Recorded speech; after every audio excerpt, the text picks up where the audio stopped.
Now, if I could be brutally honest with y'all right now and keep it a bean with y'all like I always do, it's been a long fucking week, people. It's been a hell of a week. It's been a productive week nonetheless, but it's just been a very drawn out, scatterbrained week overall, man. It hasn't been bad. It's just all over the place, but I feel like the good things to come out of this week were the commentaries, the content, man. I love getting this content out to y'all, but I feel like even since last month, man, I've been getting back on track with the schedule. I've been trying to catch up on everything that I've missed out on from 2021 up until 2024. I've been doing a little bit of that. I, did a commentary for Father's Day. I did commentary for Pride Month. I did commentary for 4th of July yesterday. If y'all haven't checked that out, y'all can check that out whenever y'all get the time, or if y'all feel like it. I did commentary for Independence Day, the first Independence Day, man, and that shit actually held up a hell of a lot better than I ever would have imagined, man. I gave it a 10 out of 10. Y'all know how very rarely I give movies 10 out of 10s, man. Like even movies like the one we're about to get into right now, it's got its flaws that keep it from a 10. Did I just spoil the rating for us before the outro? Doesn't even matter, man. I gotta be, as honest as I can be about this movie right here. But I feel like overall, man, I've been catering to a lot outside of the schedule, inside of the schedule of the show. So I told myself, let me put me first, man. Let me have a cheat day. Let me have a day where I get to something that's on my revisited list. Now, my revisited list consists of, movies that I may have done once before, and whether I was satisfied with the way the commentaries came out or not, I just feel like the movies are too good. They're too layered for me to just let that first commentary slide. So I feel like I need to revisit it, man. Give it a second, a second chance on the show. And I feel like with a lot of the news and the rumors for a Halloween TV show that we've been hearing about and seeing about, I feel like this is pretty justified, right? We've been hearing rumors that, oh, the new Halloween TV series is going to pick up right after the original film, and it's going to follow Dr. Loomis and Michael Myers. And I'm like, yeah, didn't we get that in 1981? We got it in a little movie called Halloween 2, directed by Rick Rosenthal. I could have sworn we already saw that shit before, man. I don't want to remake a Halloween 2. We had a remake of Halloween 2 in 2009 with Rob Zombie. And as much as people hate that movie, as much as people despise that movie, as much as people look at that movie as the ultimate stain on the franchise, even more of a stain than Halloween Resurrection, which I'll never understand, there's a lot of nods to this original Halloween 2 in that Rob Zombie remake, man. It really is. I promise y'all. Y'all can go back and listen to my commentary for Rob Zombie's Halloween 2, man, and y'all will hear that, y'all will hear every time there is an homage to this one. I bring it up. There's quite a few in there that people may or may not see throughout the course of the film, man. But as far as them doing, recreating this shit in a TV show, I don't want to see that, man. Then there's rumors that the Halloween TV series, maybe the first season is going to take place in Smith's Grove and Michael Myers is going to be locked up. I don't think people really want to see that shit either. I like the idea of a Halloween TV show is very hit or miss for me. I wouldn't be opposed to it. It's just all about where we go with the story this time around, man, because I feel like the Halloween franchise is, the continuity is there, but they don't give a shit in the sense that they will reboot the franchise time and time again, man. They will, discard beloved entries in the franchise just to make a movie like H2O. You scrapped an entire trilogy of films that people either love or hate or love to hate, and you gave us H2O. Now, I can appreciate the sentiment of H2O, but the audacity for y'all to use the mask of the movie that y'all discarded in the storyline is pretty fucking disrespectful. But like Halloween has just been so all over the place, man, with the timelines and the characters reoccurring. I mean, I can't even say the characters reoccurring because the most reoccurring character has been Jamie Lee Curtis. But I feel like since we have wrapped up Laurie Strode's story, we have wrapped up things with her character. She got her seemingly happy ending, killed her boogeyman, watched her boogeyman get grinded up into Welch's grape juice at the end of the fucking movie. It was a good time for Laurie, man. I know a lot of people didn't like Halloween Ends. It's grown on me, but I love that David Gordon Green had the balls to kill Michael Myers in his version of the story and give Laurie Strode the happy ending that I feel she deserved. That being said, I don't want to see Laurie Strode in a fucking TV series, man. I don't know what y'all plan on doing. Do not center it on Laurie Strode. But if we got to talk about Laurie Strode, especially because we're 5 minutes into this, man, we got to talk about the fact that she is back in our revisited commentary for Halloween 2. Man, Laurie Strode just narrowly escaped the clutches of Michael Myers in that original 1978 movie. So they took a couple years off. You know, Jamie Lee Curtis did The Fog, and no, she did Trading Places after this, but she did The Fog and I think Terror Train at some point. But she did come back for Halloween 2. John Carpenter didn't want to come back. He did not think the movie needed a sequel, whether he left it open ended or not. And he said he quotes, himself every time. He says that, he got drunk, got a six pack, and was like, yeah, I need to figure out how to connect the dots with Michael and Laurie. Let me just make them brother and sister. I don't hate that that little plot twist, man. I think that was something that carried on into the sequels pretty well, as far as Michael's motive and him trying to kill his family. I know a lot of people hate it and they love the idea of Michael Myers just being this kind of somewhat this aimless, so to speak, killer, and just killing at random anybody that gets in his way type of thing. But I think the family tree aspect is a little more it's a little more disturbing, man. You want to kill the people that are actually related to you, whether you know them or not, man. That's some sick, morbid shit. But John Carpenter, he may have wrote the script and been on the set to, terrorize the director here. But the director is Rick Rosenthal, man, who would go on to do, before we got David Gordon Green, he was the only director to come back for another Halloween movie in the franchise. And he did Halloween Resurrection. I hate that fucking movie. Y'all know how I feel about it. But I will always respect what he did in this movie because he kept it so close to the vest as far as what John Carpenter did in the original. But there are some moments of Rick Rosenthal flair that he puts on this film, man. So I definitely respect that.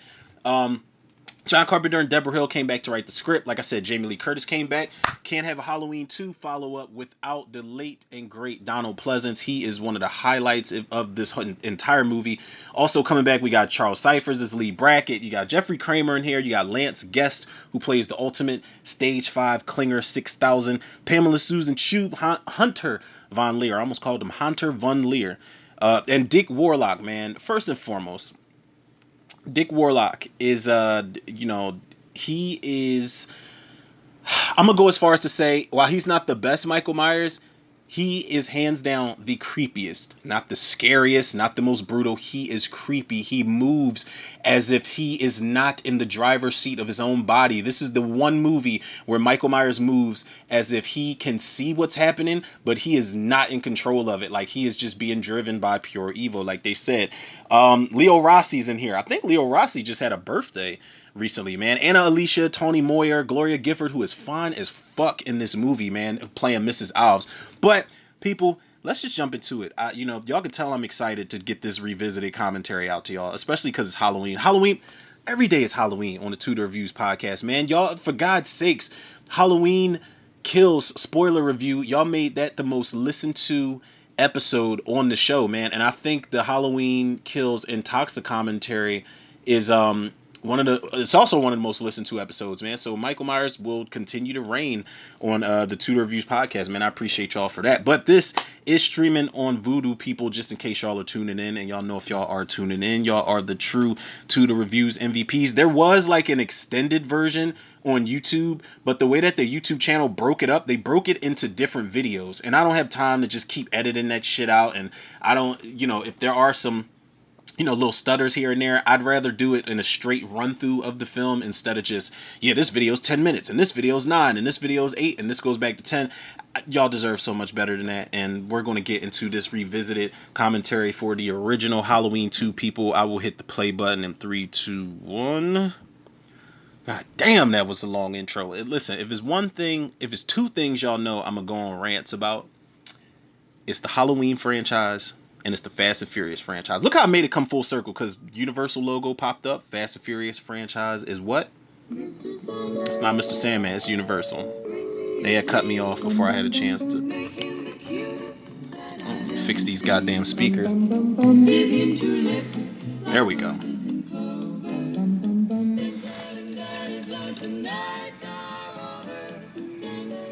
And to this day, man, I don't know who chose to put that song in the beginning of this movie, but it adds to the creep factor.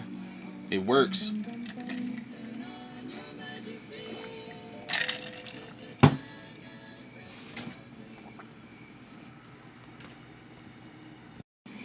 I want you to listen to me. I want you to go out of the house and down the street to the Mackenzie's house. I want you to knock on their door. I want you to tell them to call the police and send them over here. All right? Now do as I say. Go. I mean, she didn't say it like that the first time around, but whatever. Now, as far as I'm concerned, is this the first sequel in the horror genre to do this? To pick up literally right after the first one left off. That is one of the most classic shots of all time. Michael sitting up like that. But, you know, Friday the 13th kind of started doing that. They did that in part 3. Part 3 literally picks up after part 2. And part 4 picks up literally after part 3 that following night. But this came out in 81. I believe they did it first, man. This is the epitome of direct sequel for me, man.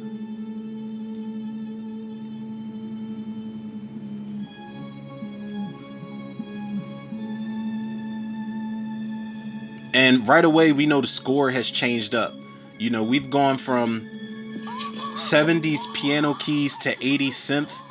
And I know a lot of people don't like the switch up of the score. I don't mind. It's another thing that adds to the creep factor is the score, man.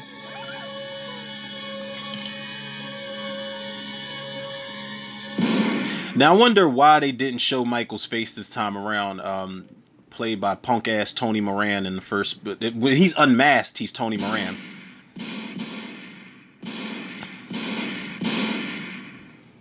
Hey, he's like, I'll fall in the front instead of the back this time. Little continuity, schmontinuity era right there, because he definitely fell out the back porch or the deck, whatever the hell.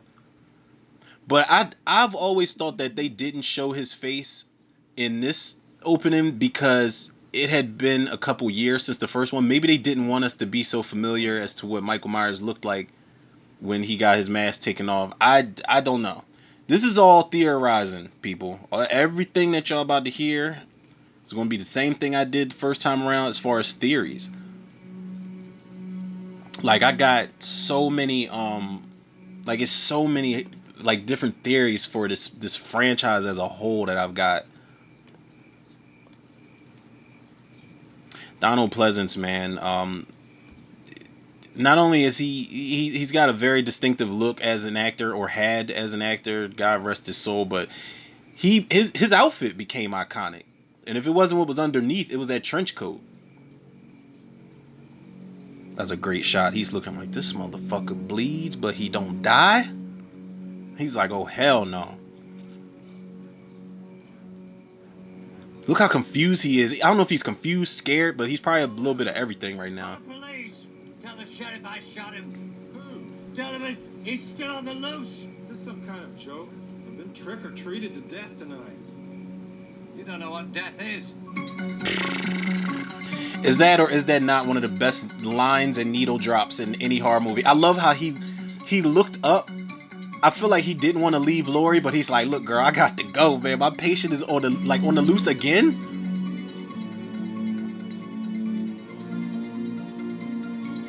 I'm telling y'all, man. Halloween 1, 2, 4, some of 5, and some of the producers cut score in part 6, I can just listen to. Like, just the score. Certain horror movies. Look at that pumpkin, man. Beautiful bastard.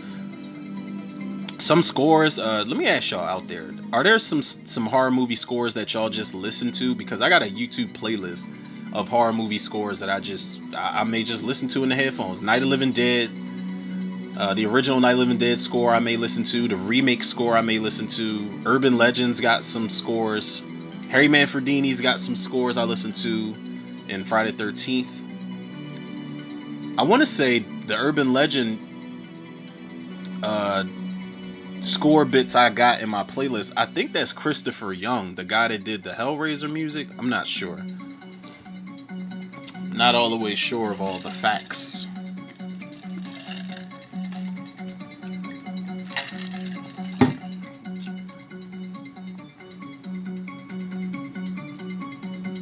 Let's just give it a little time to drop, people. Let's appreciate it.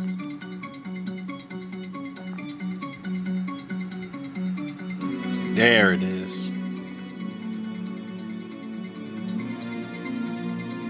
And it sounds more I don't know. This is I'm trying to get my words together here. I'm getting a little excited. I'm getting the warm fuzzies because this pumpkin's about to pull apart. And we get to see the skull behind the cobwebs. Like, this was an amazing opening sequence. This let us know this movie's about to be a little bit darker than the shit we just got. Bold statement, but it works. But another question for y'all out there. What is the best Halloween score? The best Halloween theme other than the original film? Do y'all like this one? Do y'all like the more up-tempo, pulse-pounding version of Halloween 4 theme? Halloween 5, I think they slow it down in the end credit sequence.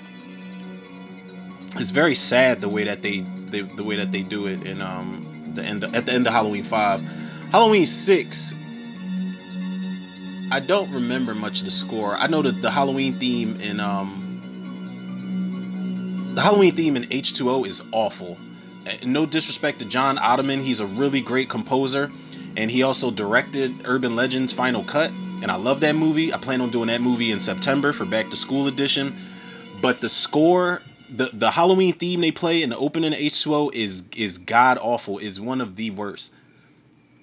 And the crazy thing is, as much as I hate Resurrection, the Halloween theme they play in the opening credits is fantastic. But Halloween Kills, that theme for Halloween Kills, I'm telling y'all, man, one person that will never let me live down how I reacted to that Halloween theme. Shout out to my boy Chris Texter, man, and all his folks, because they apparently tune into this madness as well. But he never lets me live down that Halloween Kills episode, man. But rightfully so, that theme is fucking demonic, angelic amazement. Whatever word you can think of is the Halloween Kills theme. I promise y'all.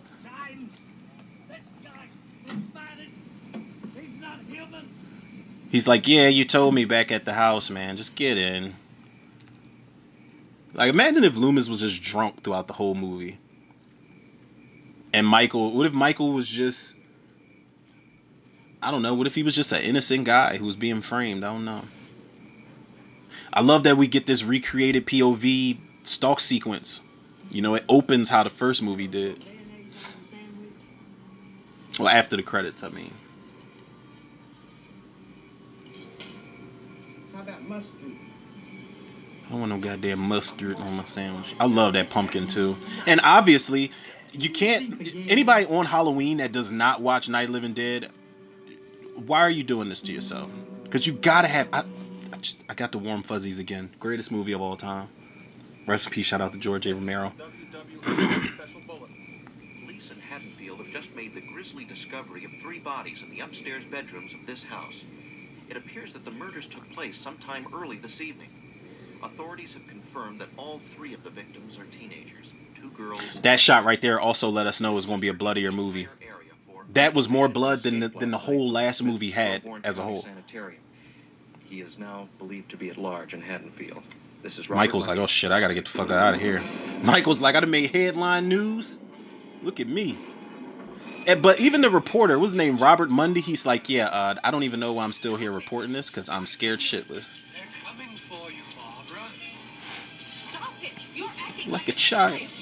They're coming for you. Look, there comes one of them now. She'll hear you. Here he comes now. I'm getting out of here. I don't like blood in real life, so I would like to believe I would scream like Mrs. Elrod did just now if I saw that. But I'm just going to quietly close and lock all the doors, all the windows, gather all the weapons I can. Mrs. Elrod? Mr. Elrod? Are you okay? And poor Alice, man, like she wasn't bothering nobody. She was just checking on her neighbors, and Michael just killed her ass. Cause I'm not that neighborly. I'll tell y'all right now. I hear one of my neighbors scream. There was someone. I'm just going to assume that it's none of my business. Yeah, Mr. and Mrs. Elrod. His wife's always picking on him. He probably got angry and decided to start beating her. Oh, wow. That's your go-to? Big deal. They are gone. My dad had to take my Aunt Ruby to Hardin County, and my mother decided to go along. She said it like she had big plans for a party at her crib or something. She wasn't about to do shit but watch, what is that shit called? Hold on. Current Affair. They used to come on back in the day. The police have cordoned off the entire area. I mean, shit, she might as well just be listening to Current Affair right now. In the northwest section of Haddonfield. The names of the teenagers have not been released. I can't believe it. I know. You know, we probably know her. Where did it happen? Down on Orange Grove. Like a thief in the night. That's right down the street. I know. Michael's like, easy, I can do Sally, this. I can hear the sirens coming. They said the guy got away. Do they know who it was? No. Oh, God. You know that sound was just Michael tripping over something. He's like, fuck. Gave away my position. Who is it? Who is it?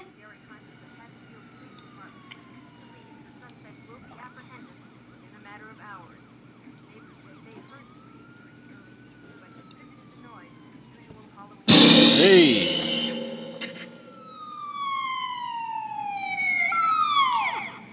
As quick as it was, I think that was an added kill. I don't think that was originally in the finished version. And I guess they needed more blood, more kills or whatever, but I don't know, it works. Like it doesn't bother me if they did decide to add that in.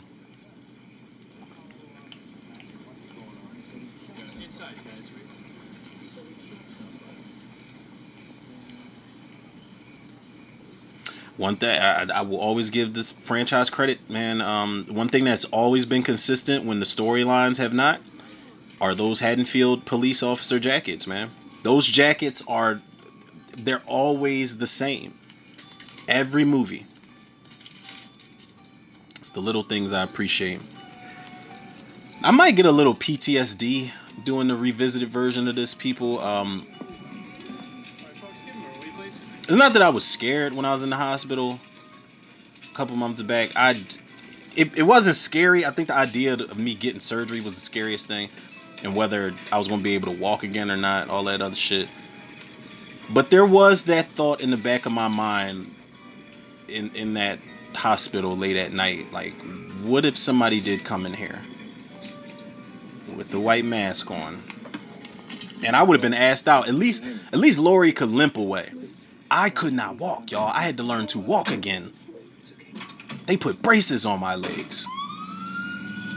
Even if I took the braces off, my shit was still ace bandaged up. Hey, you know this chick? I would have just been crawling to each elevator. Her old man, Strode Realty? Yeah. Okay.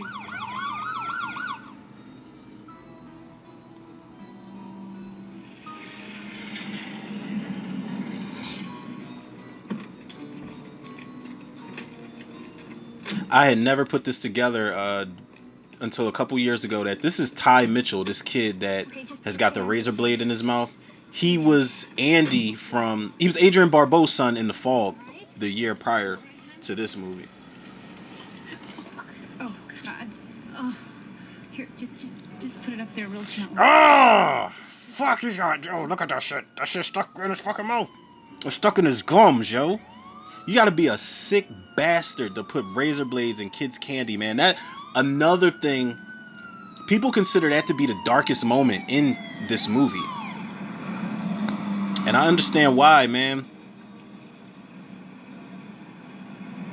It was a way of letting people know, like the fans, the audience know that Haddonfield really isn't as innocent as it seems. You know, everybody's Michael Myers turned this town upside down by doing this murder spree, and Haddonfield it does have a history of shit prior to Michael Myers. Like, even the caretaker was telling Dr. Loomis about Charlie Bowens who got a hacksaw and murdered his family type of shit. I don't remember what year it was, but then Michael killed his sister in '63. and broke out in 78. Fill out this form. Some But of this us- type of shit, But we should see a doctor right away. He's with a patient. Would you please wait in room 8? Oh, come on, hon. Thank you. she's so happy about that child bleeding to death out his mouth. He's been at the country club. I think he's drunk. Oh, great. What have you got? Stab wound, left anterior chest, possibly penetrating. Multiple Floor contusions. stroke. Yeah, come on, let's go. He's like, yeah, we know you're a fan. The fuck. Janet, get me some more coffee. Get that out of here. Oh, Lori. Hi there. Well, let's see what we have here. Oh, yes. You lost a lot of blood. He's like, how's your mother? Is she divorcing your father yet, or? Oh, fucking close-ups on these needles, man. I can't do it. I'm telling y'all, man. When I got discharged from the hospital, I had a mandatory medicine I had to take called Eliquis. 8 a.m., 8 p.m. I had to take it to prevent blood clots in my legs. But before they sent me home with the Eliquis, they would give me this shot in my stomach, man. Oh my God, that, and they had to keep drawing blood. I was like, I'm about to pass the fuck out, and you know, fuck. The first needle I had to get before they gave me my actual room, like after they did my X-rays and shit, like one of the doctors came in and I turned my head, and he's like, you're not a needle guy, are you? I'm thinking to myself, like, do I look like a fucking dope fiend to you? But I told him, like, in all seriousness, I told him, I was like, look, man, I host a movie review show, and I love horror movies, but real life needles and blood, and I said I can't do it. Just about there. What? Point where I stopped taking orders from you. All right, Sheriff. Whatever you want. He was fresh off of being in The Fog too, in 1980. I didn't. His own goddamn doctor. I didn't let him out. Loomis is so gangster, he was holding a bullet in his mouth for a second. Who is it? Say again, what is it? It's Amzie. Where are you? I'm out by the bakery moving north on the Scottsville Road. Get the hell back into town. Go up 17th Street, meet me by the bypass. 10-4, Ramsey. Will you put that thing away? Couldn't have shot him 6 times. You think I'm lying, Sheriff? I think you missed him. No man could take 6 slugs. I tell you, this isn't a man.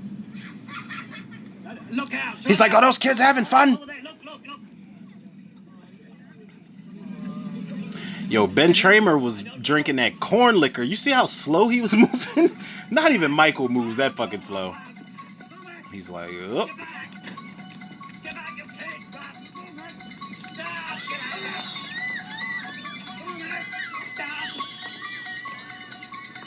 He looked back at him like, you think I'm not stopping, I'm drunk. Oh, God damn. I'm convinced Ben Tramer had C4 strapped underneath his fucking costume, because how? Everything exploded. That's actually Dick Warlock that was driving that cop car that crashed.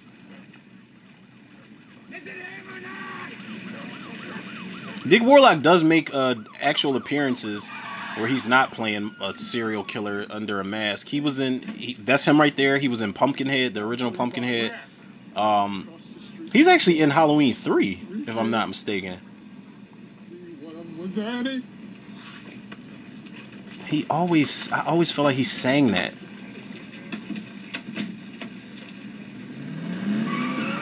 He's like, Sheriff, wait, there's a lot of paperwork to fill out.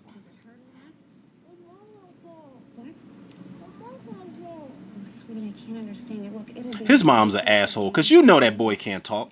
Repeating for those of you who just tuned in. Jesus. 3 people are dead tonight. One of the things that I'm probably going to repeat this when I give this movie the rating at the end. One of the things that makes this one of the strongest or the best sequel to me, it's the paranoia, it's the fear, it's just the overall chaos that Michael Myers has caused in Haddonfield, this small town where apparently nothing really happens. I sound like the guy from Halloween Kills when Michael jumps out at him and he's like, Haddonfield, the town where nothing exciting ever happened. But no, it's true though.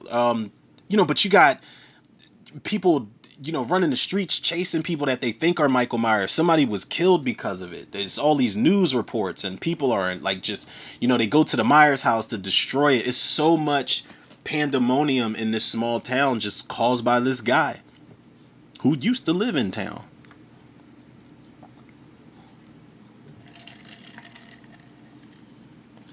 Jimmy, she's like, come on, man.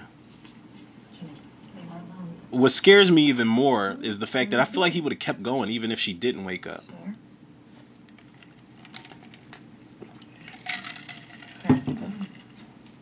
Lucky wasn't a break. Dr. Mixter felt that he should wait until tomorrow. It's done. That little part right there where they made eye contact, I never understood what that was about. I never got it. It's like they were both in on the same secret.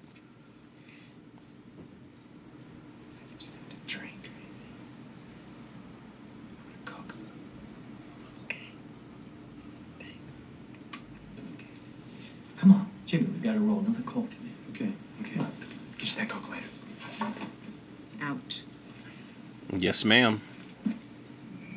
Moments ago, police reported that Michael Myers, formerly of Haddonfield, who fled the Smiths Grove Warren County Sanitarium last night, was believed to have burned to death. Meanwhile, 3 bodies were discovered in the upstairs bedroom of the house directly behind me.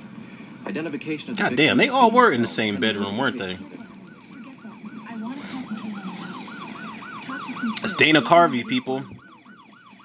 Garth Algar.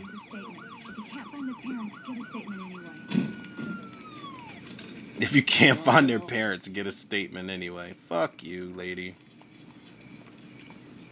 Now the audacity of Halloween Kills to not include Halloween 2 in the timeline, this amazing sequel, but to use this shot of Nancy Loomis, well, Nancy Keys, I think her name is now, but to use this shot, I remember when I first saw Halloween Kills, I was like, wait, I said, nope, that's from part 2. Y'all can't do that.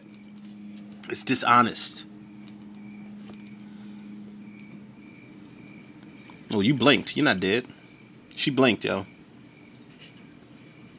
That's why Brackett's all confused. He's like, wait, is she dead or not? I have to go and tell my wife before somebody else does. He delivered that line amazingly. Going home, Lee. Going home. I'll take care of everything. Damn you. No. What have you done? I haven't done anything. You let him out! I didn't let him out. I gave orders for him to be restrained. You know what? Fuck Brackett for that, man. Can do for you. If that wasn't Michael Myers burning up in that car, then a lot of other kids are going to be slaughtered tonight. Whew!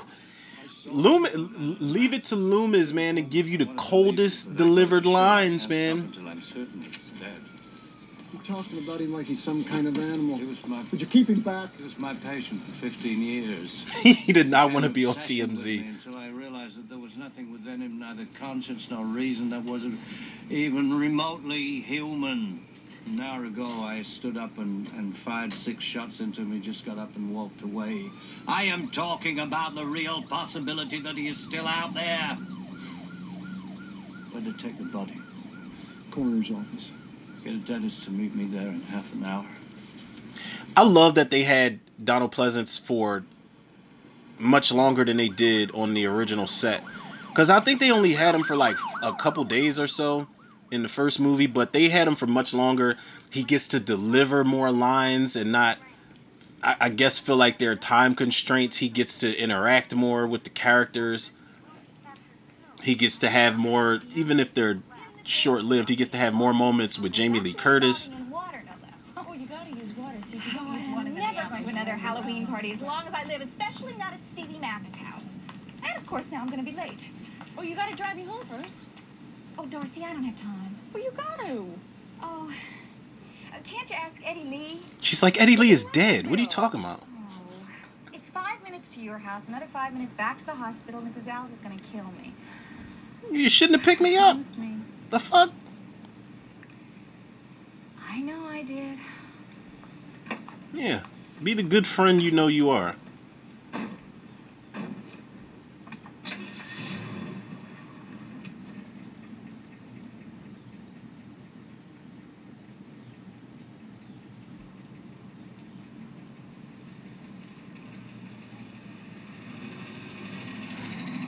Wonder how many times it took to get this take right, because when she backed up to drive off, we started a whole tracking shot right there, and we pretty much keep going. He's like, damn, bruh, walk much?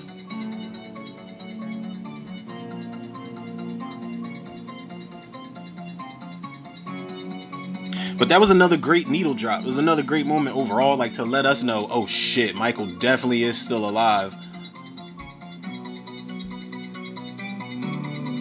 And he's basically camouflaged right now. Like, nobody knows who to look for. The cop's driving right by him.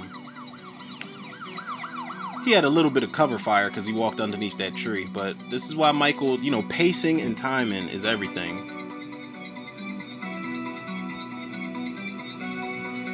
The fuck's he so excited about? Did y'all see how that guy was just jumping around like that? He probably was just happy to be at Halloween too. He's like, yeah! It's like, I'm gonna be in a movie. Oh man, I gotta stop, people. These little energy packets that I be putting in my water, they do me a really good service. Not gonna lie to y'all. I wonder if they dropped any trailers today. Let me peek and see. Great shot, man.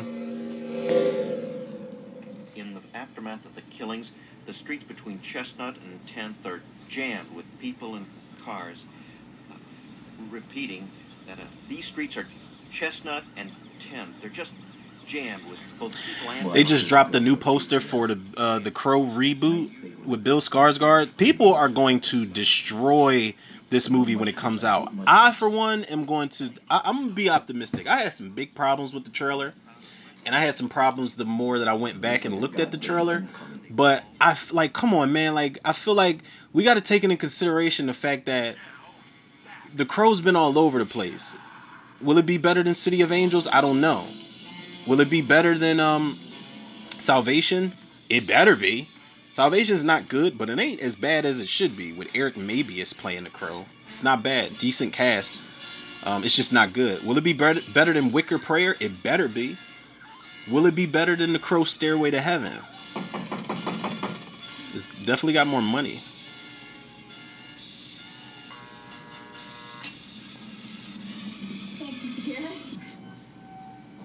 You done let the devil in. Julie saw me, you know. Michael Myers. Come on. I swear, yesterday when she was coming to work. Look at nosy ass Jimmy. You know the shopping bag out by the mall? He just wants something to go back and talk to Lori about. He's like, yeah, this is my chance. This is my chance to make good conversation. Julie said he was so creepy. Julie's full of shit. He didn't escape until last night. That's who we need to bring back in the Halloween TV series is Julie. Damn moron anyway. Every other word you say is either hell or shit or damn. Sorry. I guess I just fuck up all the time. I like how he made that face. He looked at her like, how was that? She should have threw the drink in his face.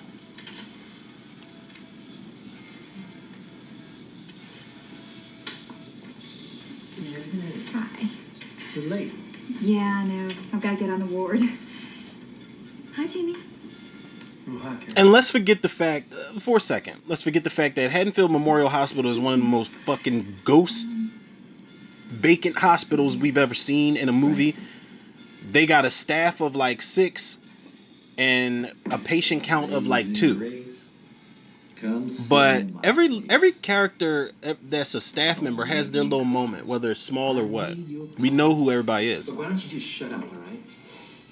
And Michael just dispatches of them one by one until he waits until all of them are done for. And then he goes after Lori. Rule number 1. Methodical as fuck, man. Nurses, that's another story. But patients, it's no good. It never works out. Where you going, college boy? I'm telling you, listen to old bud.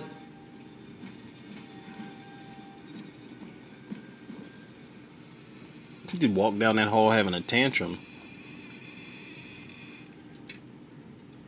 again, Michael, like a thief in the night, man. How can people sit up there and say Michael Myers ain't the GOAT? Like he ain't the greatest slasher of all time? We gotta stop this nonsense, man. Michael ain't, listen, people can say what they want. Michael ain't never been, killed by his daughter via dynamite when she brought him into the real world. A daughter we didn't know shit about. Michael ain't never, gotten blown up by the SWAT team in the beginning of the movie, then turned into a fucking tongue worm, jumping through bodies and shit. Like, he ain't never done that. Michael ain't never had his long lost cousin say "do your thing, cuz" while handing him a weapon in the third act of a shitty movie. But Michael Myers has gotten his ass whooped by Busta Rhymes. And as much as I like Busta Rhymes, it's unacceptable for a Halloween movie. The series has had its ups and downs, to say the least, man. But Michael is just the greatest, man. He just moves like a real G should. That could be the difference between life and death for one of those kids. Look at him. Just that. You barely even see him standing in that room. I wouldn't hear any excuses. You're a good nurse, Karen. I hate to lose you, but you've got to learn to be on time. He's like, yeah, their conversation is boring. I'm out of here. Carr, Mrs. Carr, 9:30 tomorrow morning. God, they should have handled it more carefully. I mean, what would you have done? Michael Myers. Michael Myers?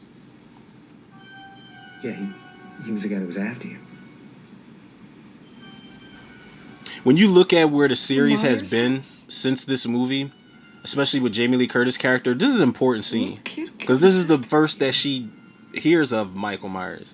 She didn't know who he was. But he's in a hospital somewhere. He escaped last night. How do you know? It's all over the radio. Television, too. It's on right now. And what is it with Jamie Lee Curtis' characters in horror movies getting, her brother being the killer? Her brother was the killer in Prom Night. He didn't go after her. Which I always appreciated, but damn, did I do Prom Night commentary? I don't remember, y'all. Let's go. I know I did commentary for that shitty remake, but I don't remember if I did the original Prom Night.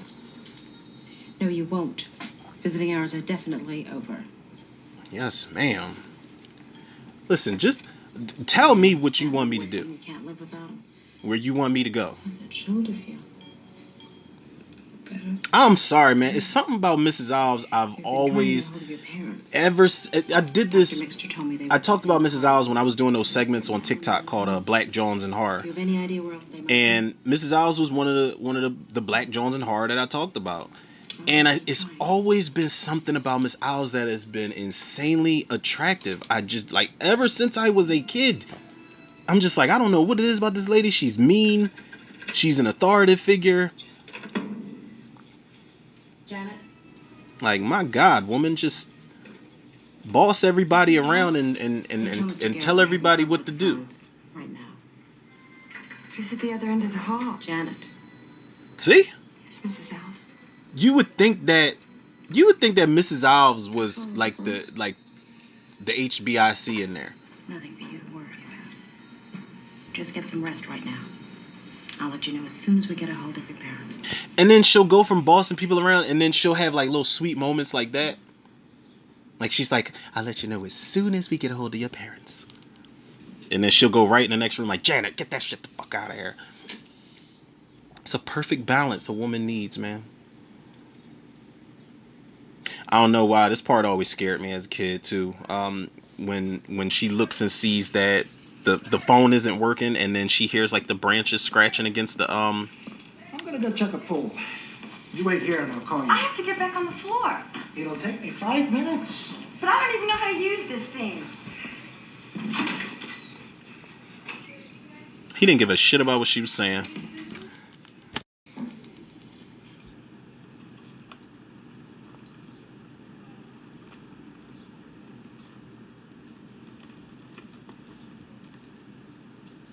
So did Michael dispose of the phone lines? Like, did he do it on the ground? Did he climb up the fucking telephone pole? It's questions that need answers, people. Let me see. I'm not about to look it up. I'm doing what I originally was doing. I was checking to see if there were any trailers that dropped. They got what, Beverly Hills Ninja, a 4K release is coming. I like Beverly Hills Ninja. That was a dope movie. It was pretty funny too. What is not so dope is the fact that that cat is a piece of shit. Josh Gad is directing a fucking Chris Farley biopic, and the guy that's playing Chris Farley is the guy that plays Stingray in Cobra Kai, and I'm like, I don't know how that's gonna work.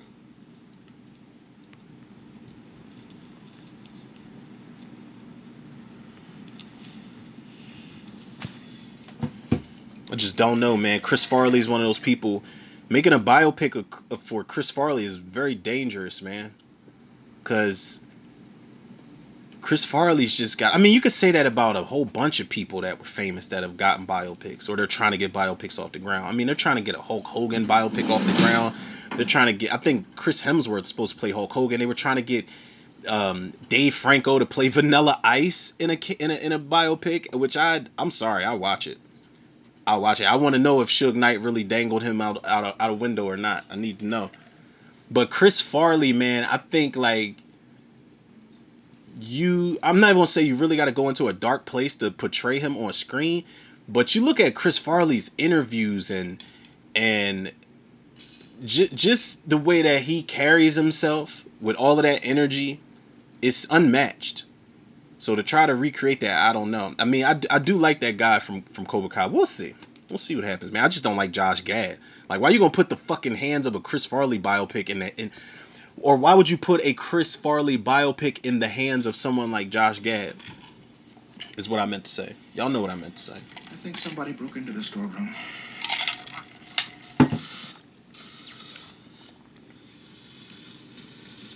Mr. Garrett? I can't hear you. You. One of you had better drive down to the sheriff's station right away.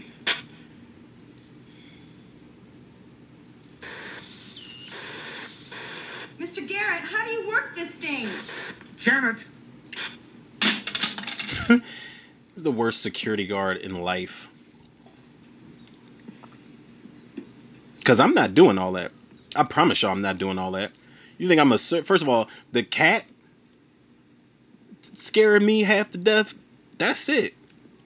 Halloween night, a guy on the loose in our town, our small town, you know, murdering motherfuckers. Mr. Garrett. Well, they thought that he was, like the announcer said, believed to have burned to death, but still, man.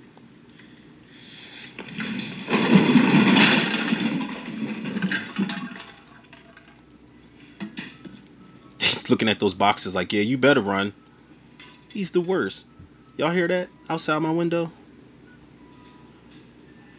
I'd rather deal with Michael Myers than deal with Mr. fucking Softy coming down my block. I promise, yo, I promise y'all, it's driving me crazy. It's like a fucking Jacob's Ladder moment where it's like, all right, where y'all?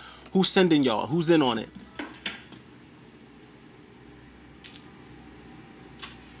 Those fucking psychological thrillers where people think that somebody's out to get them. That's how I feel about the ice cream truck every time I'm recording.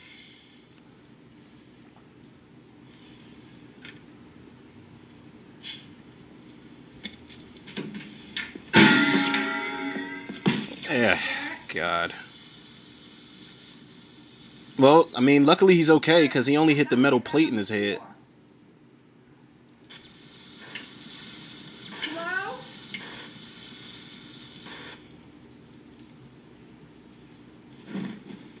Ay, ay, ay. That's the Beetlejuice dude. You want a cigarette? I'm trying to cut down myself. That motherfucker's charred. It's difficult. Even the gums are charred. Charred, like I Look said. Here. See here? No fillings. He's young, maybe 17, maybe 18. Michael Myers is 21.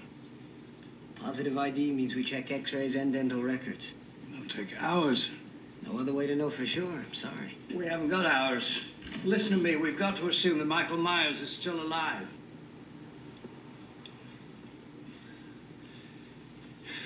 Everybody goes back out.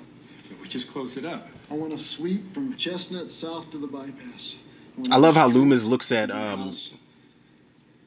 You know, he looks at him like, wow, like you really with me on this. Thank you.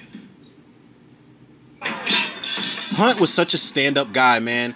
I feel like in this order, as far as the cops that were in the forefront, this before we get to the reboots and shit like that. Sheriff Brackett,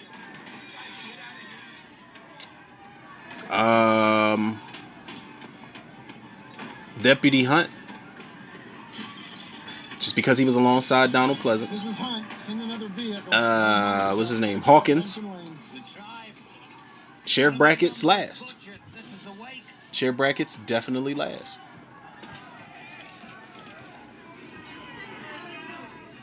Heightens my sense of security. He's like, okay, old head, I fucks with you, yo.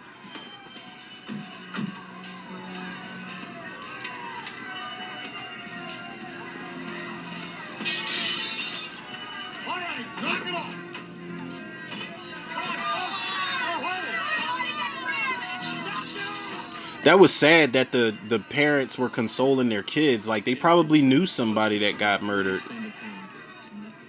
Check it again. It just isn't there. Check it again. You check it again. You know, Haddonfield is a pretty quiet town before tonight. The only gunshots you ever heard were start the track meet at the local high school. Yet one night in 1963, Michael Myers did murder his sister in that upstairs bedroom with a large butcher knife. I remember. On Halloween. I was 16 years old. It's his anniversary, Mr. Hunt. I wonder how many audience members knew that little exchange right there meant it was the difference between life or death. Extraordinary patience. When Loomis takes that lighter. Inside him, biding his time. The staff grew accustomed to his immobility and silence. In many ways, he was the ideal patient. He didn't talk, he didn't cry, he didn't even move. He just waited. The staff was unprepared. They didn't know what he was. Did you know? Yeah, I knew. Mr. Hunt? Yo, not to downplay any of the Halloween movies at all, but Donald Pleasance treated these movies as if they were much more than what they were. How old is he? You know, his performances in these movies, even in Halloween 6 when he doesn't get a lot of screen time, or he gets screen time, but a lot of his screen time was cut in the theatrical cut. But Donald Pleasance treats these as if they're so much more than just slasher movies. Come on. Like, every performance in every line that he's got in these movies, man, it's like, all right, I'm going for some kind of best supporting actor, something. That's one of the reasons why, like, there was a vibe, man. There was a presence that was surely lost when we lost Donald Pleasance. It's one of the reasons Halloween 6 was the last Halloween movie that packed the type of punch that it did. It was the type of Halloween movie that had the atmosphere that it did. Donald Pleasance had a big hand in that, man. Like, you get to H2O, you don't have a character like Donald Pleasance that could. Nothing against Jamie Lee Curtis, and nothing against who else was an OG on set. Janet Leigh, the like couple scenes she was in, Adam Arkin. But none of them are Donald Pleasance. Donald Pleasance has always been the best actor in all these movies. Shit. I knew it was coming. I don't even know why I jumped. Oh, you idiot! You could have broken it. I wish I had. I also could have used these on you. What an asshole. Happy Halloween. Bud, you are the biggest jerk I've ever met. I love how she just jumped off the table or But you love the bed like that.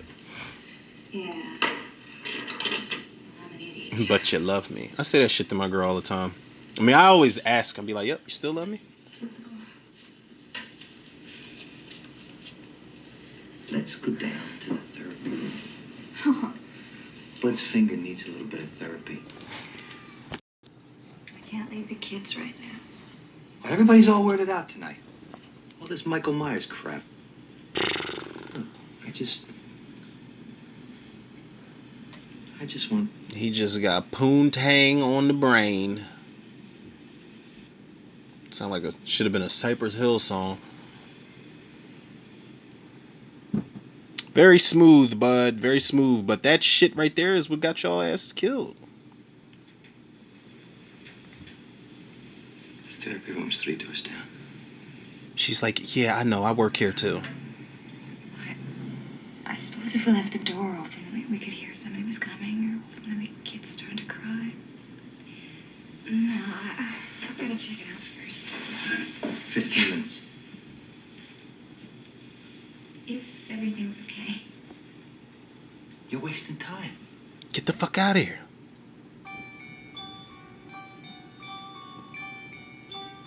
I love those just still shots, man, of just long corridors in this movie. Why won't you ever tell me anything? I told you.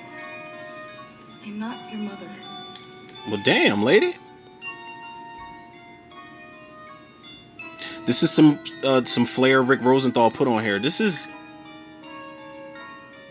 was a very ballsy sequence to put in a Halloween sequel, like a part 2.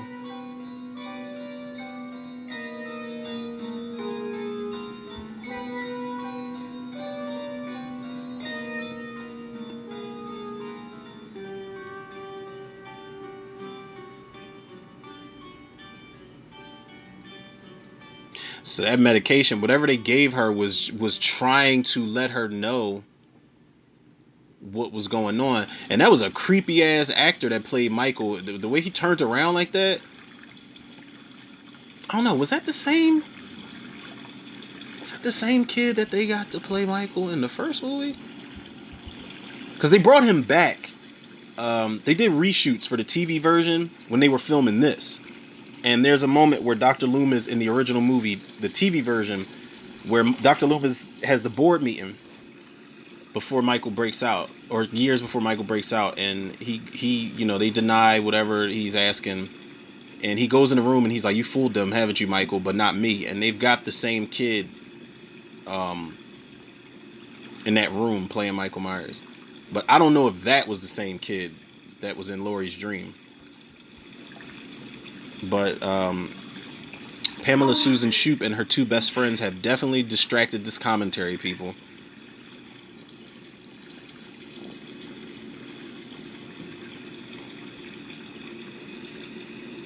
And everybody always takes their pick as far as titties in the Halloween franchise.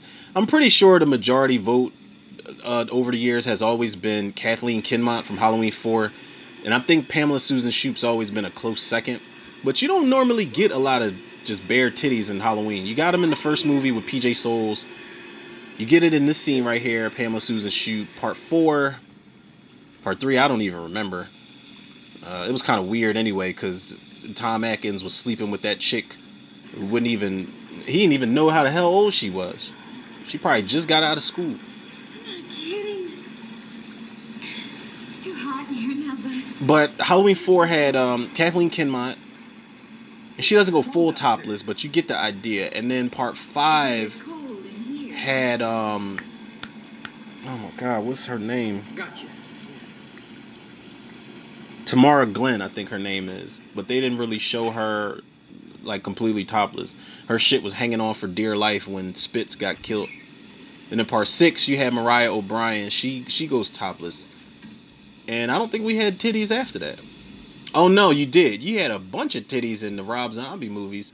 There's a woman that's just completely naked on some My Bloody Valentine 3D shit. When the stripper, Michael slams her face into that glass, which is a nod to this death sequence that we're about to get here.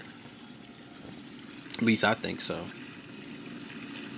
Michael just casually strangled him, man. Like no real force at all.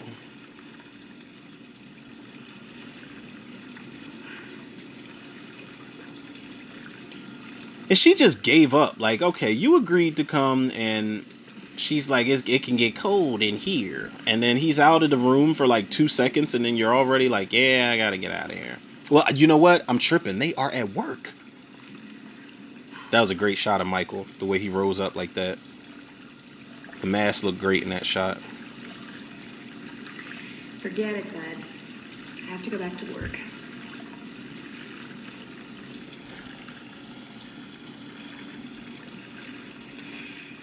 You want to go for breakfast later?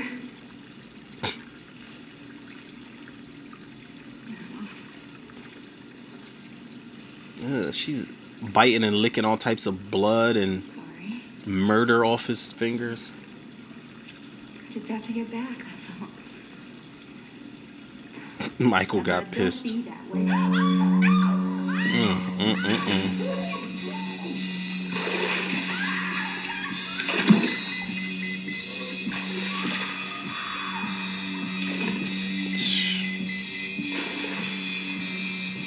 That's a rough way to go, man. You drowning me and my face is burning off.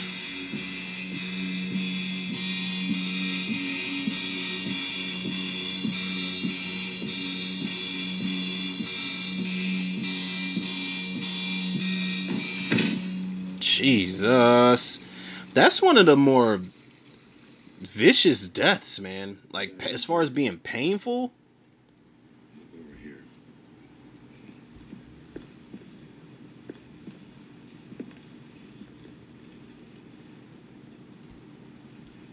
And here?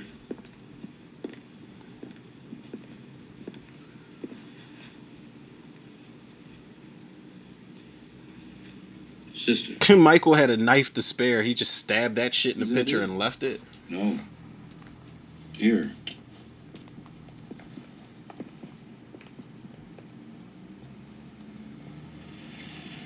What's this? It's gibberish. No. It's a Celtic word. Samhain. It means the Lord of the Dead. The end of summer. The festival of Samhain. October 31st. I believe him, yo. Dr. Loomis? Yes. I have to talk to you. Nancy Stevens. She just had a birthday, too. Oh, I didn't recognize you. This week, I think. What are you doing here? They do her. I mean, she's a great actress. And I love that she gets more to do in this, but they did her fucking dirty in Halloween H2O. Did her even dirtier in Halloween Kills, man. They brought her back Dr. just to Loomis, brutally kill her you've off. been ordered back to Smith's Grove. Ordered? He can't order me. No. But the governor can. He spoke to Dr. Rogers personally a few hours The ago. governor? Well. Dr. Loomis, this thing is all over the state. The patient escapes once, murders 3 teenagers. You shoot him with a gun, he escapes again. Someone should have listened to me earlier. I know, I'm sorry. Dr. Rogers is just afraid this could jeopardize our whole rehabilitation program. He doesn't want anyone from the mental health department anywhere near Haddonfield. Why'd he send you down here then? In case you'd already found him. Alive. Tell Dr. Rogers. Tell him you couldn't find me. Tell him anything. I can't leave Haddonfield now. I'm afraid you don't have a choice. There's a marshal waiting for you outside. Loomis looked at her like, damn, man, I thought we was cool. Thought we had something in that fucking car. And I did. See, man. They don't put enough spec on Loomis's name for me. I'ma stick to my story, man. If I ever get to make my proper Halloween fan film, depending on which one I want to do, there's like 3 ideas I've got for some separate ones. Loomis will get his statue. There needs to be a fucking statue of Samuel Loomis, Dr. Samuel Loomis, in the town of Haddonfield.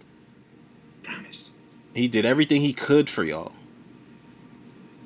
And y'all repay him with with marshals to escort him out of town, and disbelievers in the police department and the townspeople. Fuck y'all.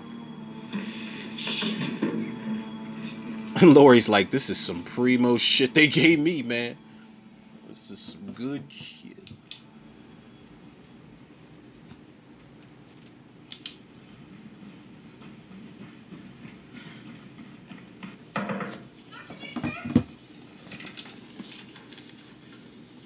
Dr. Mixter!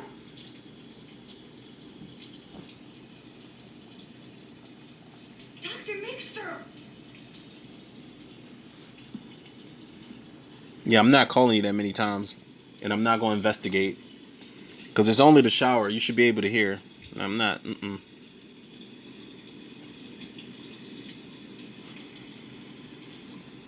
Dr. Mixter? Dr. Mixter got a baller pad up in that hospital, man. Got an office inside of an office with a shower. Dr. Mixter, it's Lori Strode. She's had a reaction to the medication. You better come quick. Dr. Mixter's like, have you seen these piranha? It's an amazing piranha. Dr. Mixter. Now, what if Dr. Mixter was still alive? This is a disturbing fucking sequence. The lighting is amazing in this sequence, too. What if he just started talking? He's like, what? I fell and tripped, and there's a needle in my eye. That was great.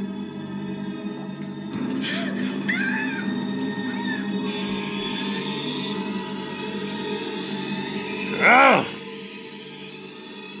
God. Fucking air bubble to the brain, man. This shit was vicious, but I feel like one of the more vicious versions of seeing that death is in that movie The Dentist, when Corbin Burnson.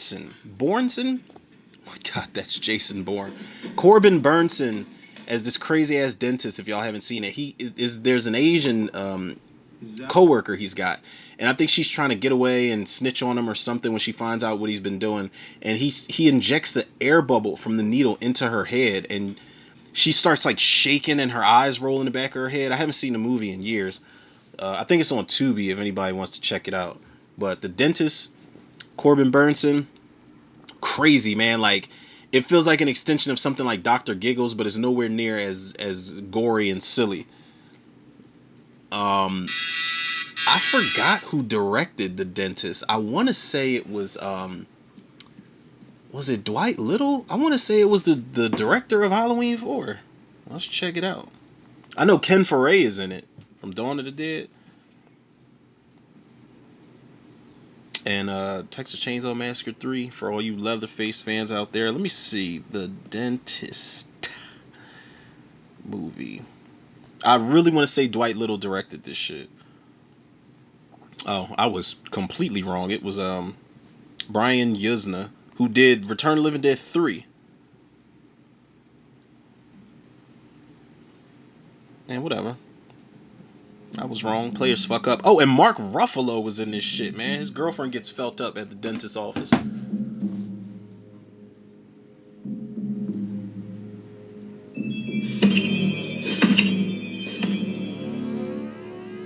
Listen, I don't care how many times I see this. It still bothers me that Michael's walking around with that little ass scalpel. Now I know it can cut, it can kill, but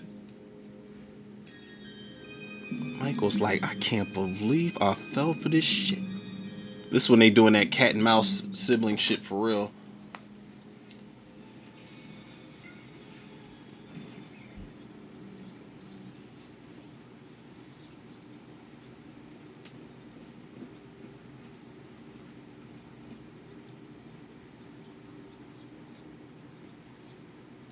Lori? You okay?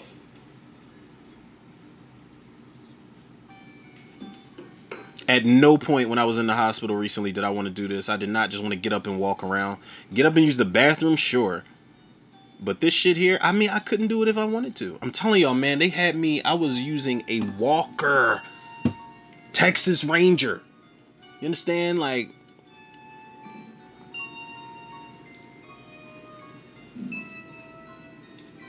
But like I said, I kept Paul Sheldon in mind, man.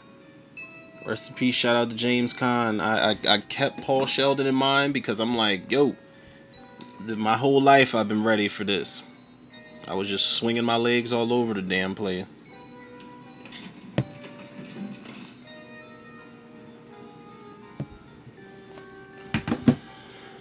That's a dope shot of Michael just slowly making his way down that hallway. And like I don't think I said this before, or at least not on the episode. But I say this all the time, man. I say it in episodes. I say it online. I haven't said it in this episode yet. Again, I think that Michael, my fan theory has always been that the damage Michael sustained in the first movie is why he moved so slow. I think that slowed him down. He took a knitting needle to the neck. He got poked in the eye with the hanger. He got stabbed in the chest, or it was either the chest or the stomach with the butcher knife. Then when he fell down, he got shot 6 times.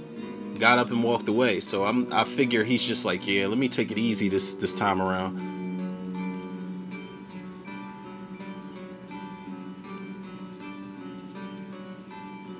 Now, if they remade this today, Michael would have grabbed her. It'd have been a crazy jump scare where Michael grabbed her by the hair or something and just dragged her down the hall. Might have worked.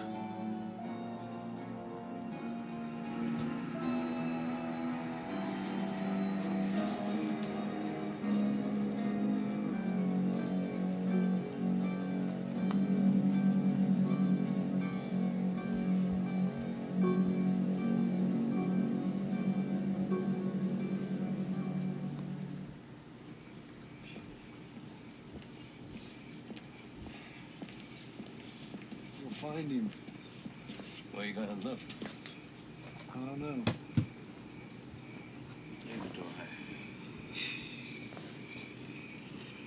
Felt like such a moment of defeat, man. Get your motherfucking hands off of Samuel Loomis. Grown ass man, you don't put your motherfucking arm on me to escort me in the same car we about to go into and you about to take me out of town and all this nonsense. Don't do it. Just don't. I hate that marshal, man. I'm not saying he deserved to die, but I hate him. I know he's just doing his job. I understand.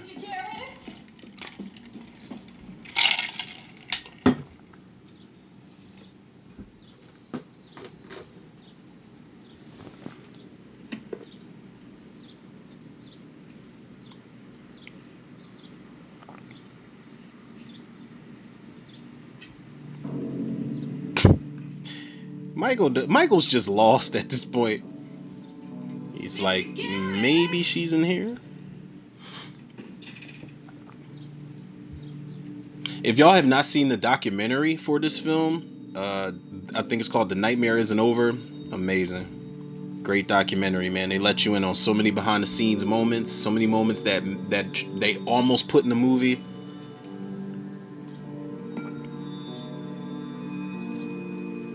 Michael just tripped again. Mr. Garrett? Mr. Garrett? Sorry. Listen, I can't find anybody. Bud's gone. Mrs. House is gone. We gotta find Lori.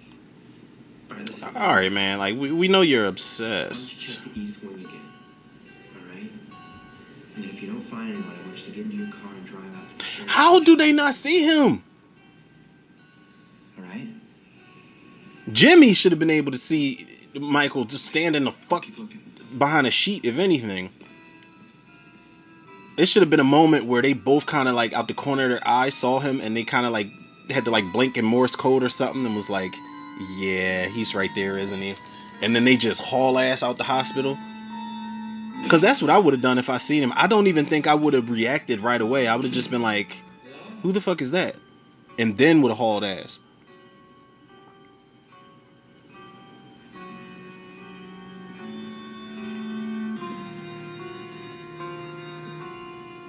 It's a good part of the score right here.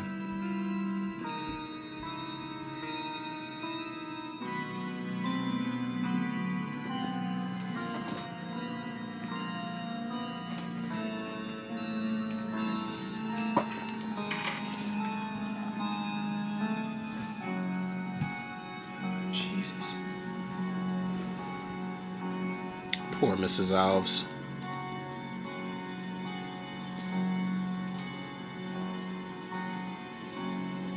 So do any of y'all out there think that Michael did her the worst by just bleeding her dry? Like, literally. Ugh.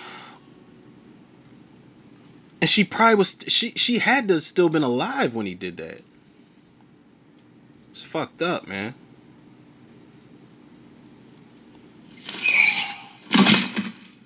Alright, Jimmy. Looney Tunes character. Whoa!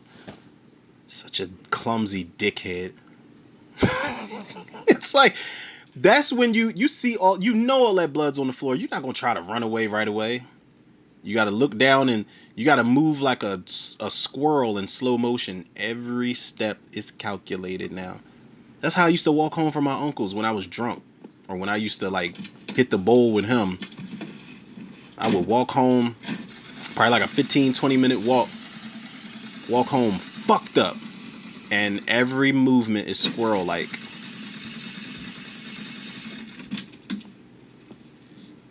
I'm telling y'all, man, it's that one person out there that knows exactly what I'm talking about. Where you trying to make it back to your destination in one piece, and it's like left foot front, right foot front.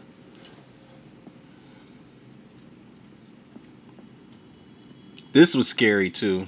The idea of this is scary. Like, all the tires are flat, they're all leaking fluid. Michael's like, nobody's going anywhere. And I probably said this the first time around when I did this commentary. I'd have been riding that bitch on rims, sparks and all. Or she should have just ran.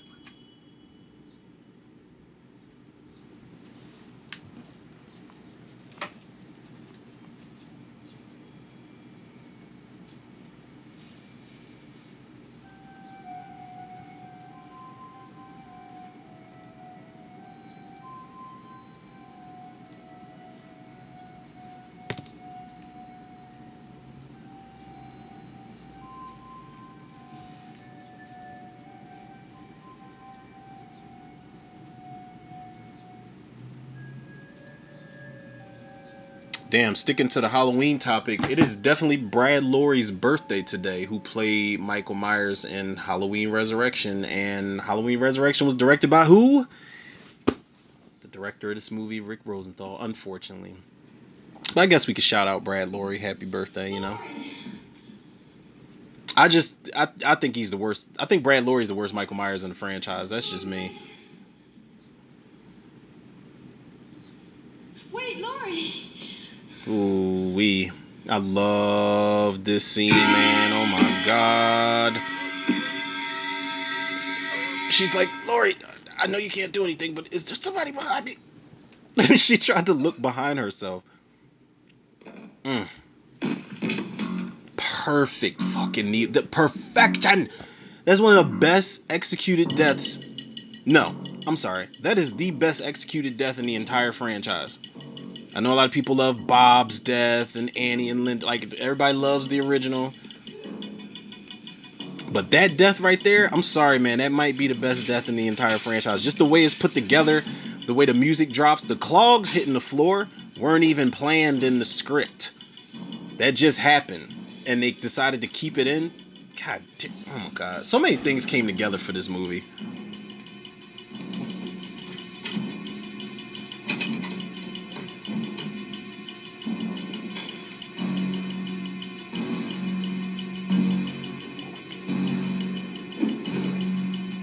Now, I feel like maybe because it was a hospital, Michael couldn't move as fast as he did the first time around, because Laurie would have been dead. You know, had we would have had the Nick Castle version of Michael Myers, he'd have been on her ass. And she probably wouldn't have made it.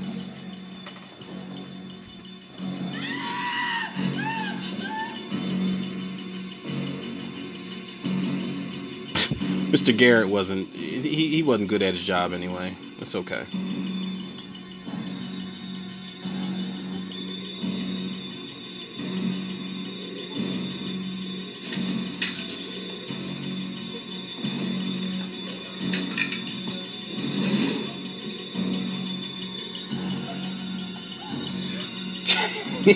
Michael's like, get the fuck over here. Sick of this nonsense.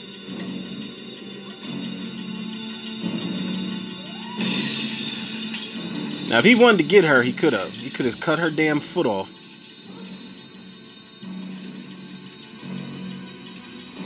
Gosh, she had to step on all that glass, too.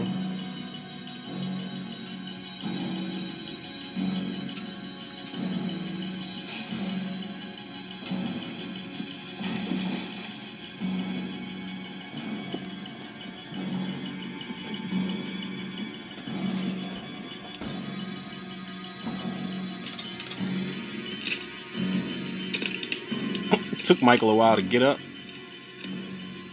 You hear him when he hits the boxes and the glass and shit, but his footsteps don't sync up, so he probably was like, damn, that was a little farther than I thought.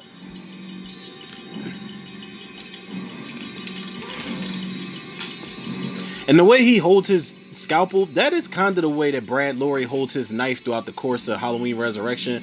So I don't fucking know, man. I don't know if it was Rick Rosenthal's direction and he told him to kind of be like, I don't know if he told him to be like this version of Michael and to take some liberties with it. I don't know, man. I just don't think Brad Lorre's version is a good Michael Myers. I think the mask looks good in certain lighting, but I promise y'all, man, like Mike, he moves way slower than Brad Loree than Dick Warlock does. He moves a bit fast in the opening when he's going after Jamie Lee Curtis. But that's probably because she hit him in the fucking head with a lamp. Like, I'd have been pissed too. But then when he's walking down the hallway after he gives the knife to Harold and frames him, he is walking with a little bit of pep in his step. But the rest of the movie is just not, it's just not consistent. None of that damn movie is. I mean, it's consistently stupid. I'll give it that. I will definitely give the credit where it's due. Again, man, if y'all don't... Y'all should know how I feel about the movie by now, but Halloween Resurrection, there is a whole episode I did talking about my hatred for that film and how I feel it was a sabotage plot on purpose, and then there's the Intox commentary, so y'all can pick y'all poison. I don't remember, did me and Zuko do a watch along? I want to say me and Zuko did a watch along. I really don't remember.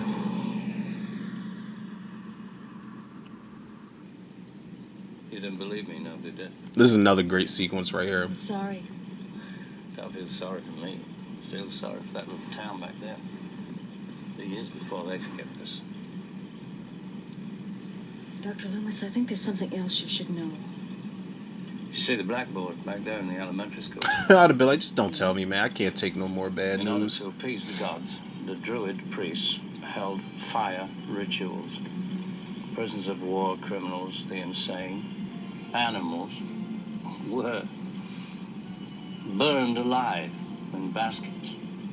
The marshal's like, Observing what the way the they died, fuck? the druids believed they could see omens of the future. 2,000 years later, we've come no further.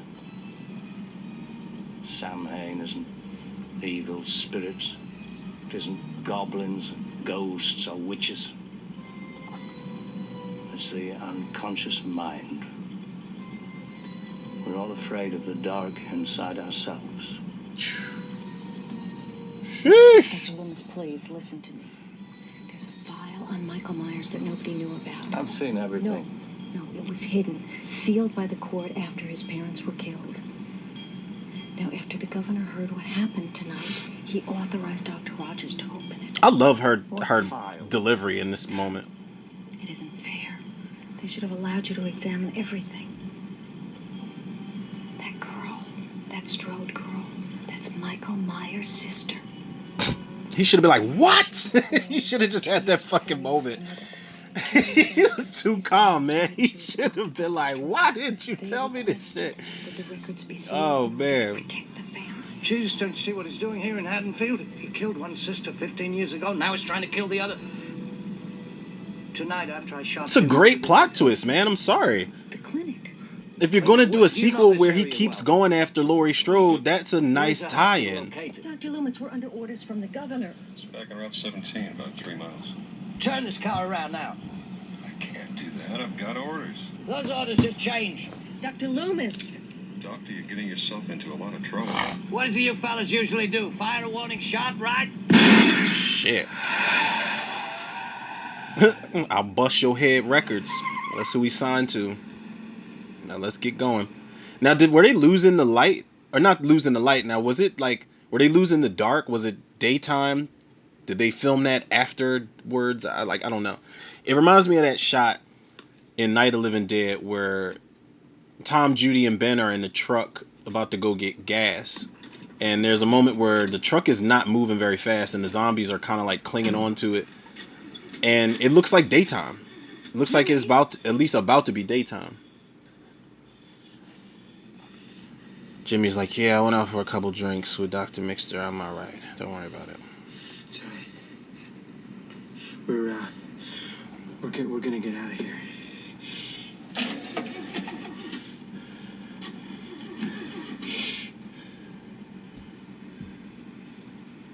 My man cannot get his thoughts together. I think,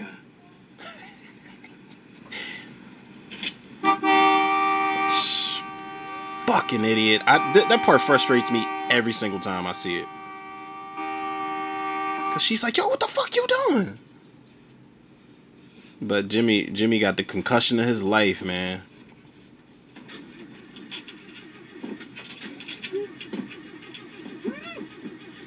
This whole sequence is frustrating, man, because Jimmy came in there and gave away their damn location before he passed out drunk. But Lori doesn't say a word when they pull up until they go inside, and I'm like, you've been off that medication because you said something to Jimmy the moment he tried to start that car up. So you mean to tell me you were just so surprised that help showed up you couldn't even speak? No, this was ridiculous. I handcuff you to the wheel, but I have a feeling I'm going to need you in there. Can I trust you? What have I got to lose? Except my job. Fuck your job.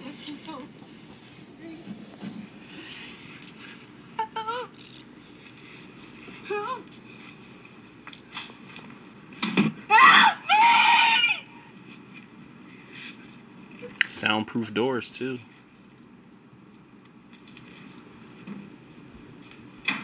Go and check all the rooms down there.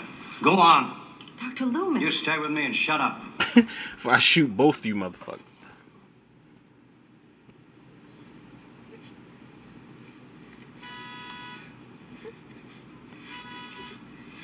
I'm not gonna lie, that horn blaring outside the window kind of like startled me a little bit.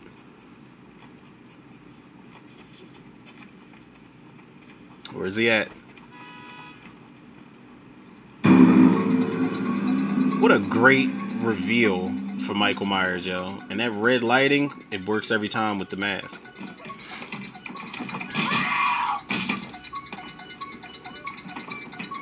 The mask looks so good in this sequence. Cause you kind of it's cut off. You get half of it in shadow.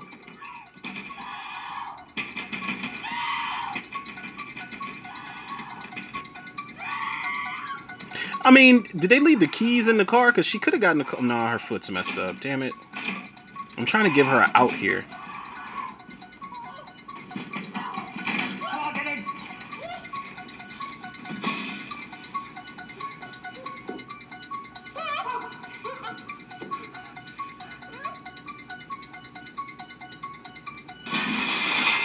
Shit. Go ahead, do what you do. Yep. And another. Okay. Never can be too careful. When that motherfucker, when you walk through a glass door, yeah, you gotta get something hot up in you, bruh. That was the bold statement of the film. He's dead. Like, I'm not even gonna take the time out to punch the door or open it up. I'm gonna just walk through this shit. It's one of Michael's most disrespectful moments ever. Now wait a minute. I'm the only one authorized to use that. Move! He thinks his authority means something. You didn't just see that guy walk through a door? All right. Why won't he die? That's a great line. One of the best lines in the franchise. Get away from him! He stopped breathing. Move! Now, in the YouTube version I was talking about, his death sequence is different. I think Michael like stands him up and stabs him in the back or something. I don't know. Either one is kind of like, it's alright.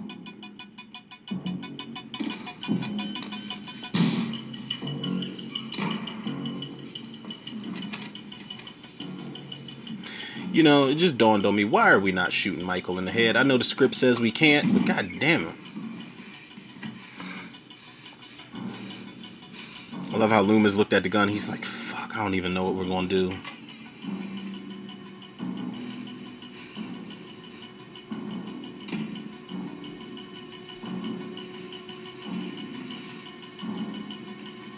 Loomis didn't give up, man.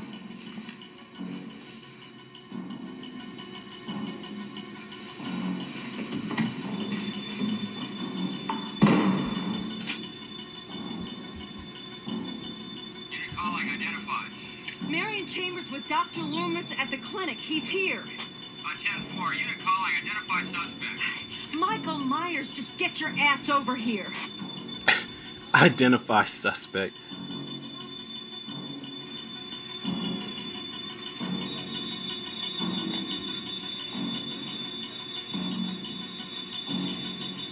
First of all, you pick up one of them fucking helium tanks and wait for him to come in there. Alright, I don't know what the fuck that little stutter was, people. Please don't start stuttering. You're at the home stretch, damn it. Take it. Take it.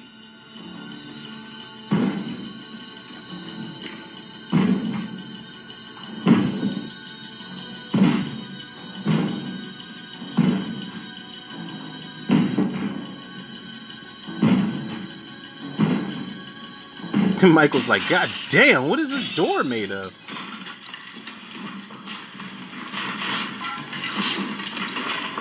Badass.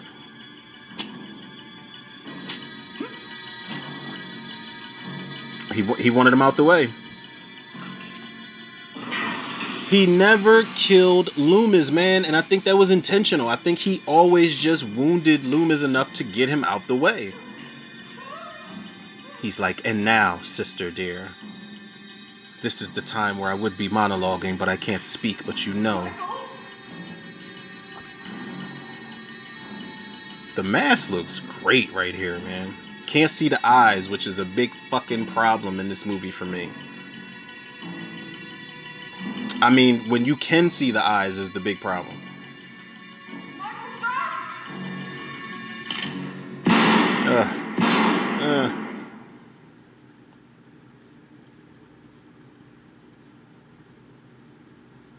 Michael's like, I have never felt more refreshed.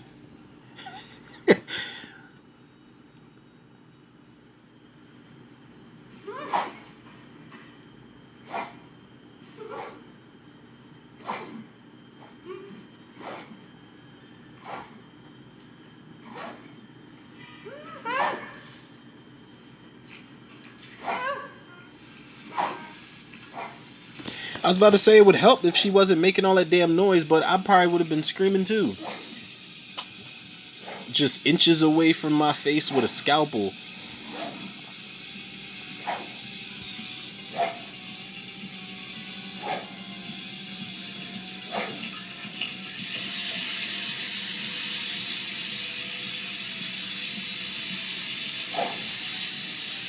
And Michael's just confused. He's like, alright, why y'all fucking with me?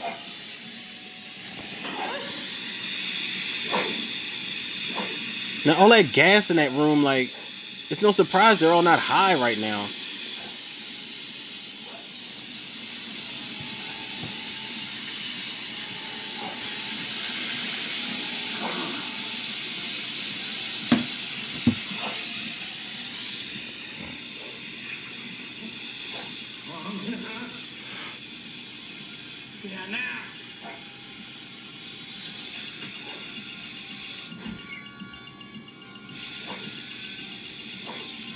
It's time, Michael. God damn. That shot of Michael just before Loomis flicked the lighter was badass. Like, both his eyes shot out, blood tears on the mask, hair all crazy on the mask, jumpsuit full of bullet holes. Like, Michael Myers, ladies and gentlemen. He still ain't done.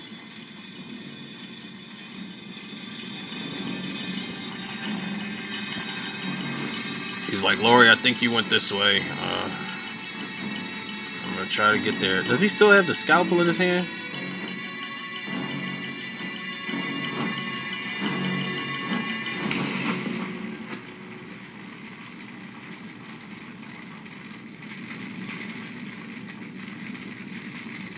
Can I tell y'all a secret? It'll be just between us, I promise. There's a sequel hidden right after that moment. This right here, the aftermath. There's a sequel out there somewhere where we find out Michael's body has disappeared. When the fire department gets there and they get the hoses and extinguishers and shit, when they put his body out, somewhere in an alternate universe, his charred body has made it to do another sequel. I promise y'all. The possibilities for Halloween sequels are endless. That's why I don't want them to keep fucking remaking the same movie.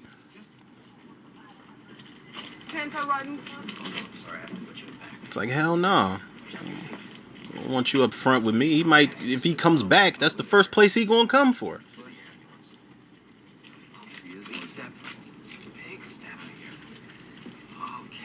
What a helpful guy, talking to her like she's a child. Big step. Big steppity step step.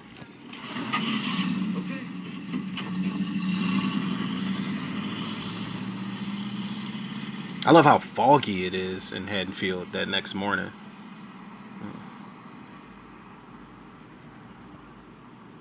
Makes it look like some type of ghost town.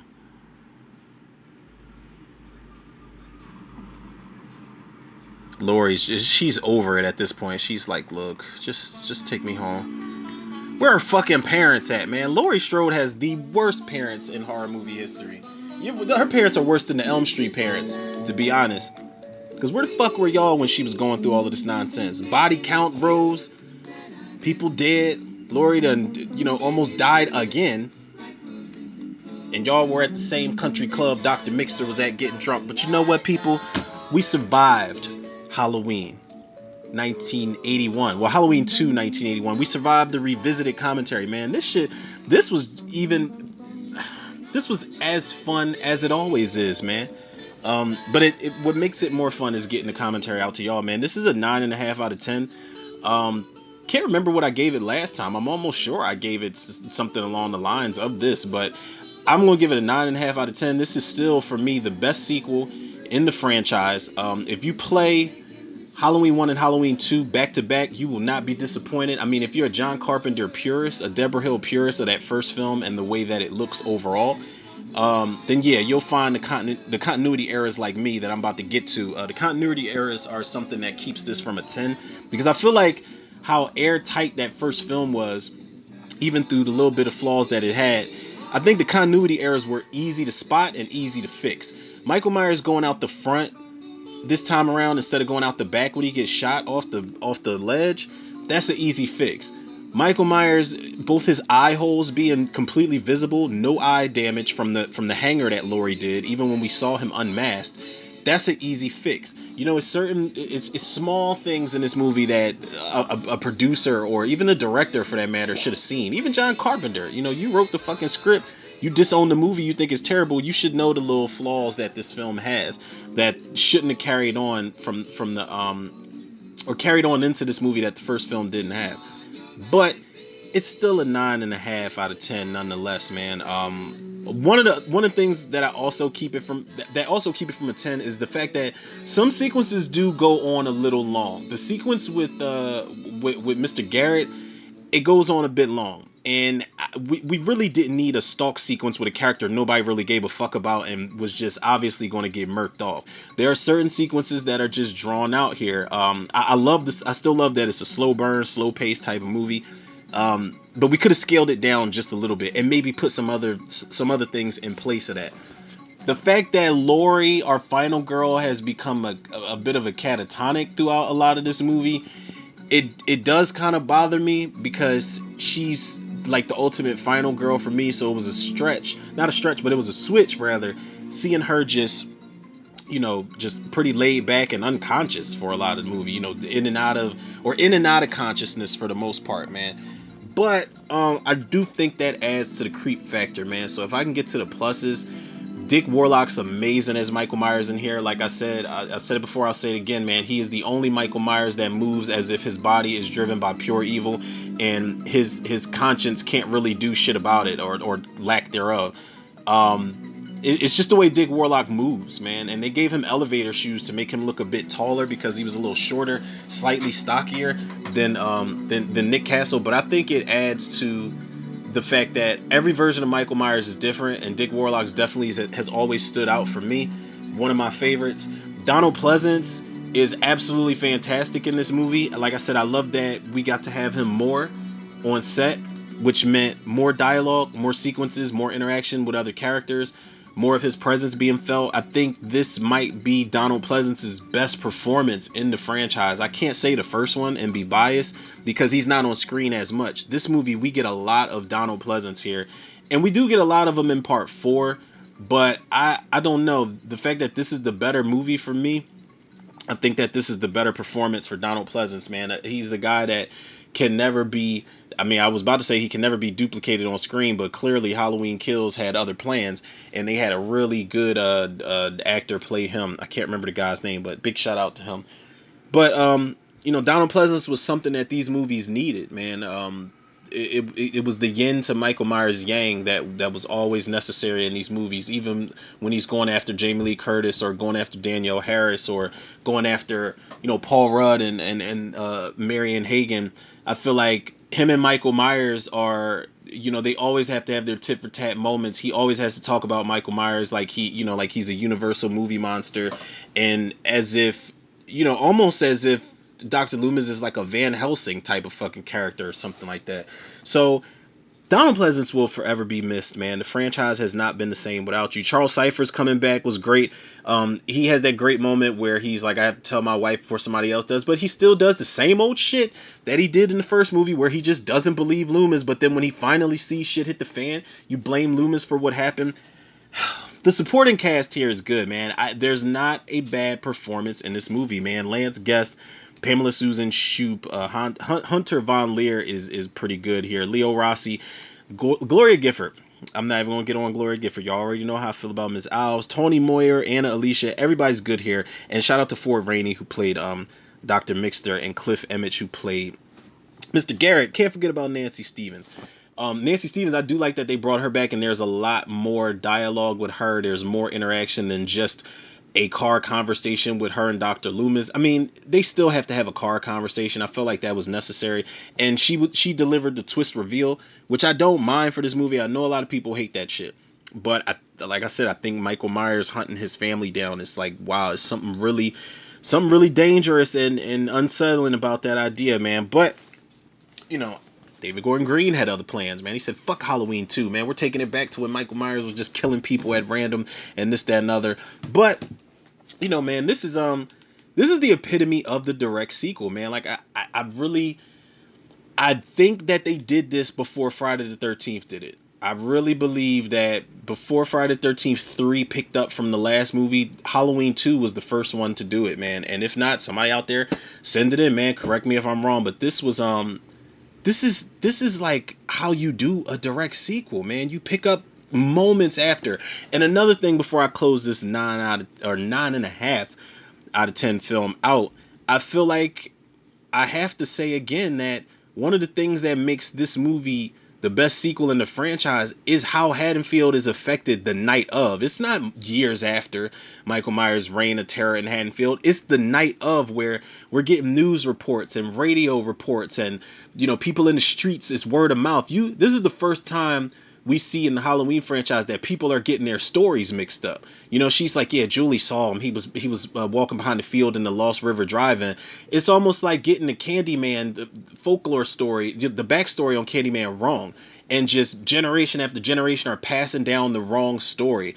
And you get a good glimpse of that for the first time in this movie, man. And it just goes to show how Michael Myers has affected this town. And I love that it happens the night of, because everybody's supposed to be out enjoying their evening and enjoying their Halloween holiday, but they can't really do that in peace.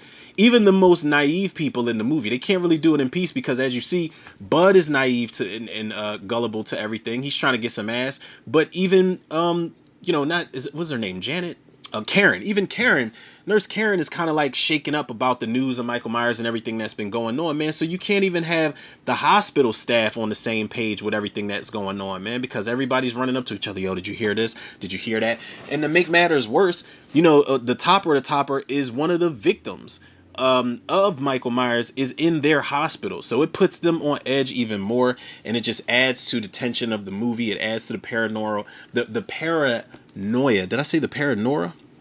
Who the fuck is that, man? That must be the sequel to Paranorman that everybody's been waiting for, man. I've been rambling on enough, people. 9.5 out of 10 revisited commentary for Halloween 2, man. Y'all already know where to go, and if y'all don't, y'all can follow the podcast on Spotify and wherever else you get your podcast at.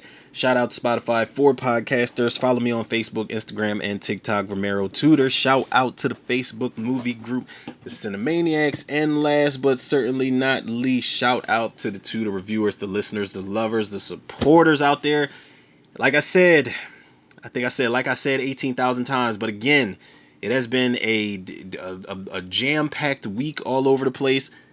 And it still ain't over, man. I know the tagline for this is "The Nightmare Isn't Over," and god damn it if they weren't right, because I think Shark Week starts on Sunday, man. So because I didn't get to do Jaws on July 4th for y'all, I have to do Jaws for Shark Week, man, amongst some other movies. And then I have to go back to playing catch up for all the movies that I missed, and all the movies that you guys voted for, and all the movies that you guys have requested. I'm getting there, people, but I had completely forgot Shark Week was about to be a thing. So I feel like we got to throw some Jaws into the mix. I was supposed to do the Meg 2 Trench, or Meg 2 The Trench. I'm trying to decide whether I want to do Open Water. I know that's a shark movie. I've never seen it before. Never really had any intentions on seeing it, even when I saw it on that documentary, 100 Scariest Movie Moments, I think it was. Kind of leaning towards 47 Meters Down Uncaged. That is a slasher movie in the form of a shark movie, if I've ever seen one. I don't know if I'm going to have liquor on deck to do Sharknado. Somebody out there told me to do Sharknado back when I was trying to figure it out. I'm not going to make it through that movie sober. I'm telling y'all right now. There's another movie that I wanted to mention before I close this up. What is that other shark movie with the chick and The Rock? Not The Rock, the actor, but she's just basically stuck on a rock. The Shallows. The Shallows is a good one. I don't remember how much of a slow burn it was. I know it was one of the best of that year when it came out. But I don't know, man. I know Jaws, if y'all don't get anything, god damn it, for Shark Week, y'all are going to get Jaws, man. Because y'all know the love and support y'all show me, I show it back to y'all tenfold and then some. So with that being said, people, yours truly, Romero Tutor. Another episode of Tutor Reviews in the can. I'll check y'all on the next one.